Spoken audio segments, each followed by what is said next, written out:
our second live session that we have for on our channel Supathya Cook with Us. Thank you so much for doing this once again. Welcome to this live session. Today we are going to focus on the preparations and queries on making of Modaks because our Ganesh Chaturthi is very closely approaching. When is Ganesh Chaturthi, Amma? It is on falling on the 27th Wednesday. Wonderful. So I think this will be an appropriate time for everybody to clarify all their doubts, queries that they have on making Kozhukkatais, on making Modaks. I urge all our viewers to share their views, their comments, and their queries that they have on the comment section. We are here to solve all the queries and questions that you have. But Amma, before we go to these questions that our viewers are having, we have some questions that have already been shared with us over email, and I'd want you to clarify, those questions. We have Rajesh, who has written from Chennai, and he says that while making Modaks, he's observed that the filling becomes very, very watery. And so what should we do in this case, Amma? Very important and a very useful point to be kept in mind while we prepare this puran or the filling for the purnam for inside the Kozhukkatai. Now, this often is a very common mistake which happens because the purnam becomes watery because the amount of jaggery syrup boiling and then the reaching its correct consistency before we add the coconut scrapings is very, very important. Now, if it doesn't reach its consistency, that is the one string consistency, that is the simply telling that the sugar syrup or the jaggery syrup should become thicker, and then should we add the coconut scrapings to it. If it is done before that, the jaggery syrup, because of the consistency not reaching, it becomes very loose and soggy. Hence, when it becomes like this, the best way to repair it is take a pan, add a teaspoon of oil, transfer this puran or the scrapings into it, and then nicely fry it till it becomes thick. What happens is all the extra water in the jaggery gets evaporated and the puran gets thicker. Now the second method is, you could, when this filling becomes soggy like this, then or watery, you just soak some poha. That is, if you have to repair half a liter or half a kg of sweet puran, then soak about 130 grams of poha in water, squeeze it and keep it ready. Add it to this puran prepared, watery puran, and then on the gas stove. Now start thoroughly mixing it by adding a teaspoon of oil. Now what happens, you can see the magic. The puran starts becoming thicker and thicker.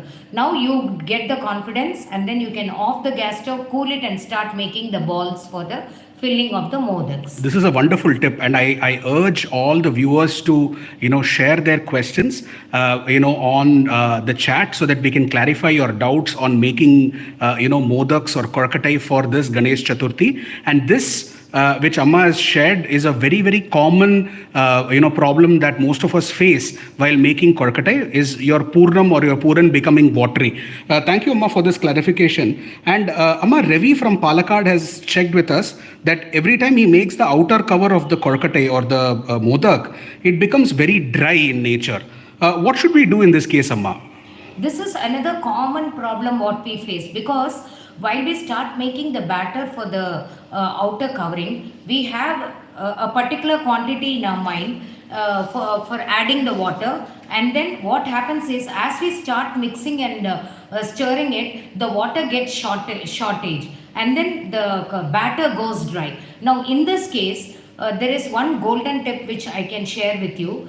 As you start preparing the preparation of the batter for the outer covering, keep boiling water in a pan on the other side of the gas stove by adding a teaspoon of oil to it and keeping it ready boiling. Now, as and when you feel that the water is getting short, and then the batter is getting dry, start adding that boiling water with a teaspoon of oil or ghee added to it. Start mixing and stirring as usual. Now you will find that the batter is getting it to a correct consistency for making the covering of the modak. So this is wonderful. So batter, so you're saying hot water with oil or ghee. Yes. That is the golden tip here. Correct. If I'm able to mix that and then add it to the dry outer covering, Correct. I'll be able to solve this problem. Yes. So this is the point to be noted. Thank you so much, Amma. The third question that, Prerna from Delhi has asked us is the puran that you make, the purnam, generally turns to become dry. And in case it becomes dry, what should I do? How do I solve this problem? This is another type of problem which you are facing, and puran goes dry. That means it's an indication that the amount of jaggery or the sugar you have added to the purnam is less. So it needs more quantity of jaggery to be added, jaggery syrup to be added. Now take a pan, add little jaggery, and when it start getting the necessary consistency for the jaggery syrup, now start adding the coconut puran which you have prepared or which is to be repaired. Add this and start stirring along with in a new pan. Now what happens is the extra extra jaggery syrup which is added to it starts binding along with the coconut scrapings, and then it acts as a binding agent and it becomes normal. So basically you're saying that if the jaggery quantity becomes less, Correct. then you're going to have this issue which comes up and it becomes dry. So basically, if I'm able to add more jaggery, I'll be able to solve this problem of the jaggery puran becoming dry, right? So thank you, Amma. This is another point to be noted. Ma Soma from Orissa has written to us. She's asking us, in case we have to, make this offering on the day of Ganesh Chaturthi, how many modaks should we make? This is a very interesting question, a little away from cookery, Amma, but she wants to know what is the ideal number for making the offering to Lord Ganesha. Correct. Now, this always should be borne in our mind, because the number which we offer has got to God is directly related to the result we get as a result of the offering and the prayers we do on that day. Hence, this basically depends on the amount of time you have and the number to be distributed among the family members.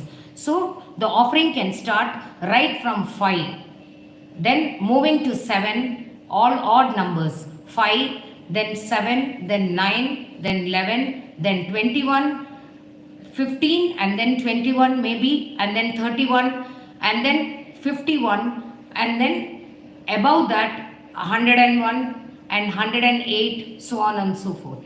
Oh, this is okay. This is also very, very useful one. So you're saying if the quantities are lesser, then we look at these odd numbers from 5, 7, 9, 11. And then for larger quantities, we can look at 101 to 108. Correct. Thank you, Amma. This is very, very useful. Correct. Varsha from Mumbai has asked us that the Kozhukkatai or Modak that she's making is tending to break.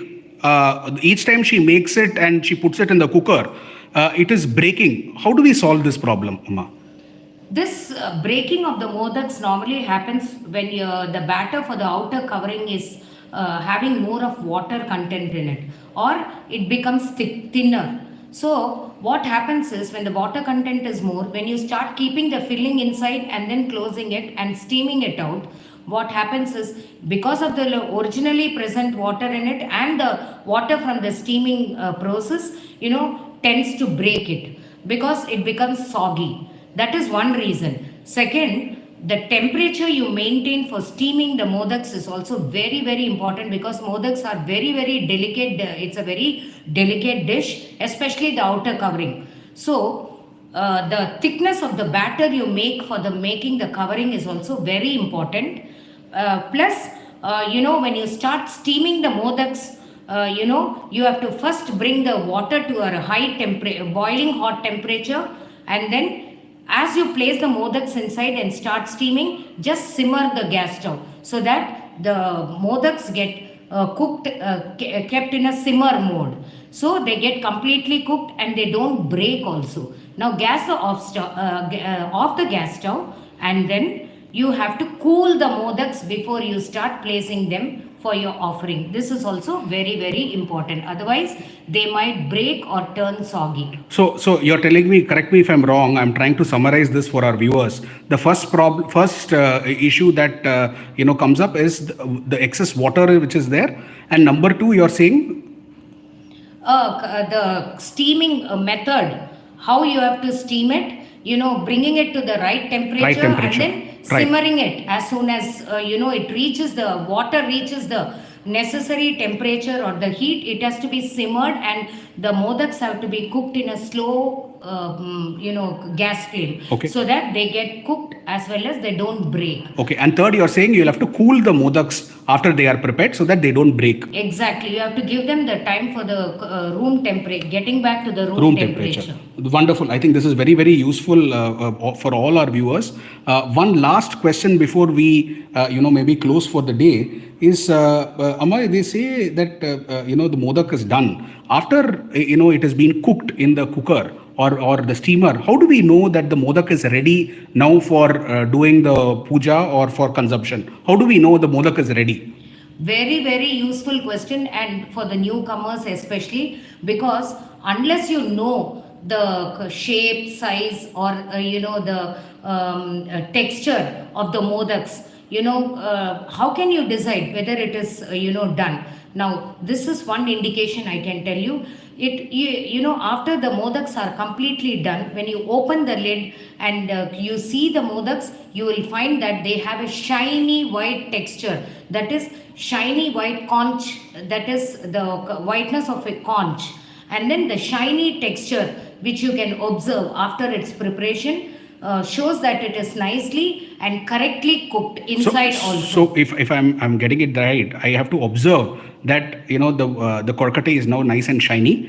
If it's nice and shiny and it has that polished texture on top, I know that the coconut-jaggery is now ready after cooking. Exactly. If it is not, then you have to place the container again and cook it in a simmer mode for another few minutes till it gets the shiny texture on the surface of the covering. Okay, you're saying if it is still raw, then I still have to continue cooking it in the simmer mode. Right. Okay. Thank you, Amma. I think this is very, very useful. Thank you so much for clarifying all these queries that we've been receiving from our viewers. And I hope that all of us are blessed by Lord Ganesha, and we all have a very, very happy Ganesh Chaturthi for the year 2025. Thank you, Amma, once again. Happy Ganesh Chaturthi to all of you, and thank you.